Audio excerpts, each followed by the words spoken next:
So hi everybody, my first take on doing an interview with somebody. I'm not quite Mark Bannerman yet, so you'll have to bear with me. So I'm here with Chris Stone, who was the ex-mayor of Chesterfield, and what he's going to do is talk a little bit about his experience as mayor of Chesterfield, but also about trying to get a local MP that's actually a truly independent MP. So if you want to speak away on that, Chris, it'd be great. Yeah, I mean, when people see, oh, somebody's a mayor, they think they've got loads of power and that, but it's a symbol of, it's the first citizen of Chesterfield, although I don't really like that word. It's the first person of Chesterfield. People don't, people see it as some kind of really big figurehead, but for me, I got a real big insight on how the council really operates, more so than being a councillor, and I didn't like it, and I didn't like them, and I found they were really lacking in moral. Let's put it that way. Yeah, and you was actually affiliated to the Liberal Party at the time? When I first joined the council, I was a Liberal, an old traditional Liberal. They lost their way, and they wanted me to sign a standing agreement to say that if anything happened in the future in my area that I represented, I would back the group, if they're in power, against the residents. I'd only just been elected into office again, and I went, no, I'm not going to sign that standing order, so you can basically go and shove it. And so I went independent, and during that year I was asked to be mayor. The mayor isn't chosen because they're either a member of an organisation like the Freemasons, because I've never been a Freemason. They're not necessarily having to be a member of the Labour Party or the Lib Dems or the Green Party or the Conservative. It's the longest serving person who's been on the council who's not been mayor gets to be asked to be mayor. Yeah, that's brilliant that, Chris. You've summarised that really quickly and well. Yeah. It sort of gives people an insight. The next thing is you're actually looking at getting an independent MP for this area, if you want to just talk about that side of things. Yeah, we've fought 2 elections independently, and I helped the Brexit Party chap.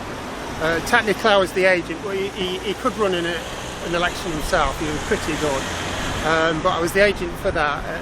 And yeah, so we're not far away from where he actually witnessed a security guard coming up to me. Yeah. Yeah, we were chatting about that earlier on, weren't we? Because we've just walked past the winding wheel to come to the donut roundabout. So if you want to expand on the MP side, that you're trying to actually get the independent MP, and I think you've got a petition of some kind on that. Yeah, we're trying to get as much support as we can. If we get a certain level of support, we can get financial backing for the deposit. Every person who stands for MP has to provide a deposit of £500, and that's before you've got campaign expenses. We've fought local elections, so we've fought borough council elections and we've fought county council elections. And last borough elections we had 10 candidates. So we're trying to build things up a little bit. Yeah. There may not be loads of time left to actually fight the democratic process, and a lot of people don't want to fight the democratic process, but we're trying to use as much of the system left against them, against the globalists. So this next election, if there is one, maybe the last one, hopefully not, but maybe the last one. Yeah. And that has to be done before January, the end of January 2025. So last 10 days. That's brilliant, that, Chris. So I first met you in Sheffield, Chris, at the anti-lockdown protest there, but you really took it home to Chesterfield, and you've been a lone campaigner, but you also had quite a backing from other people in the past as well at certain events. So if you just really want to talk about your Thursday and Saturday event and where people can come along and actually have a chat with you and pick up a light newspaper. Oh yeah, and the new one's out next Saturday. Yeah. At first there wasn't really anything. Summer of 2020, so I decided to just go out and do a stall. I had loads of little leaflets printed. This is before the light newspaper. Yeah. Loads of little leaflets printed, put them on the store. Sometimes they stayed in the store, sometimes they went off. Over the period of time, things have got easier, and I've got extra help now that I didn't have at the beginning. So there weren't loads of people at the beginning. What I used to do was the stall. Now I do 2 days a week. So Thursdays 11 till 1 we've got the stall in the market. Saturdays 11 till 1. Sometimes we obviously, like today, we've gone longer. Sundays in Chesterfield, well, north of here, we've got stand in the park. Bowls over a little bit to the east. We've got a meeting on Mondays. We also used to deliver some leaflets as well, but we tend to find, and newspapers, we tend to find we haven't got many left over at the moment. So it's mainly stand in the park, stalls, and stand in the pub as well. On a Thursday, forgot about that. That's brilliant. Because there's a few people now go to that one. So you keeping occupied. And what we used to do here, well, actually, it's not far from the MP's office. So on a Friday, I used to come down. I won't say what it is, but I used to hand out yellow card information to people going down here. I used to go up to the Labour Club up Saltergate. He was actually pretty good with us. He wasn't an idiot with us. But some of the Labour members didn't like it, and were protesting outside against COVID jab passes and that. And because we used to go to Lee Rowley and Mark Fletcher as well, his office. And also we used to do holding banners on the roundabouts here and bridges. So this was one of the main places. It's got quite a lot of traffic at certain times of the day. So you've got lots of traffic coming up here and round, and a lot of traffic here. Also Beatwell Street opposite the police station. We used to protest there. What we'll do now, Chris, is we'll show people where we actually are, and we can do a little bit of a talk around the area. Okay. So now what's going to happen is Chris and me are just going to talk around this little bit of an area, and what you can see here is the Northern Gateway.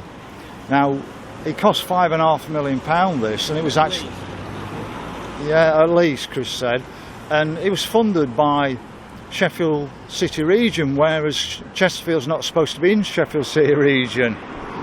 So really, what do you want to say about this Northern Gateway, Chris?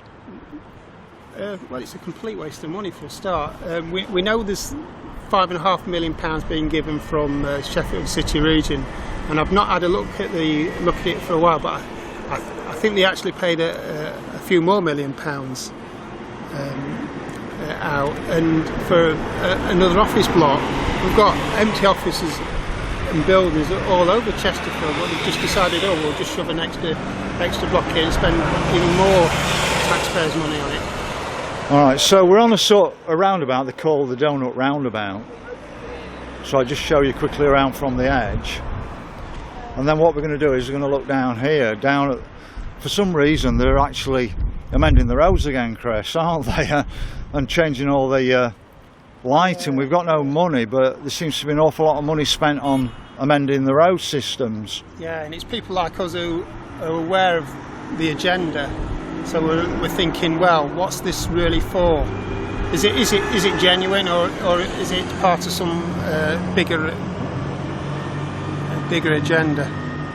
Yeah, I mean, it makes us really suspicious, I think, doesn't it, Chris? They've done a lot of things underhand, and everything they now do in future, you wonder if there's some ulterior motive on it. Yeah, because look at that shop over there. That's been going for donkey's years, and it's down at Ayres. Yeah, it's been, and it's closed after so many years. yet they've got the money to have one of those stupid new office blocks. In fact, it's not. There's a few people like myself who think there's something quite sinister about it. Yeah, one of the other things you mentioned, Chris, and it's the same where I come from in Dinnington. There's a lot of Turkish barbers around here. Oh yeah, and not always used. We've got quite a few. This is one. Up the next side street there's another. Down the corner there's a third. We've got 5 in my small community of Dinnington. There's about 11,000 people live in Dinnington. But we've got about 5 Turkish barbers in Dinnington, and we just can't understand why we need so many Turkish barbers, because they never seem to have any custom. There's not many custom I've seen. There's one in Newbold that has quite a few customers, but you will find a lot of these Turkish barbers don't have that many customers. And also what's cropping up is little convenience stores that won't have too many people visit them. Yeah. That's another thing. Yeah. So I think me and you and people like ourselves, freedom people, have got an idea of some of the... Yeah. One of the things I've noticed, Chris, is when we get away from the main market area, most of the shops are completely shut down. I mean, we've got the winding wheel down here. I mean, is it still used, the winding wheel, Chris? Yeah, it is still used, and they do try the best, but they don't really bother too much about the museum, which is opposite. That's Stephen's Memorial. That was the old library. That was. Yeah. But they do use it, and this car park where we stood is the general car park that people use to park up and go to the theatre. Yeah. Seems like the centre in Chesterfield, town centre, actually, on this roundabout, Chris. Weird, isn't it?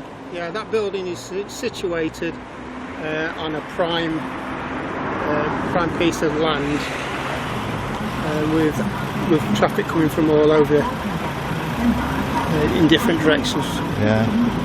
All right. Thanks very much for your insights, Chris. And I popped this video on YouTube, and let's see what sort of responses come back from people. I'm sure they're all experiencing this actually in their own communities and want to do something about it. Not quite sure how they can. They need to support independence and freedom people. If there's 20% or 15-20% of us who are freedom, and there's like in elections 30-odd% turnout, that means we can take things. Yeah. And the police elections are coming up. I can't remember whether it's next year or a year after, but they're coming up, and we need to get freedom people into positions. Yeah. Brilliant. Thank you very much, Chris, for your interview. Thanks.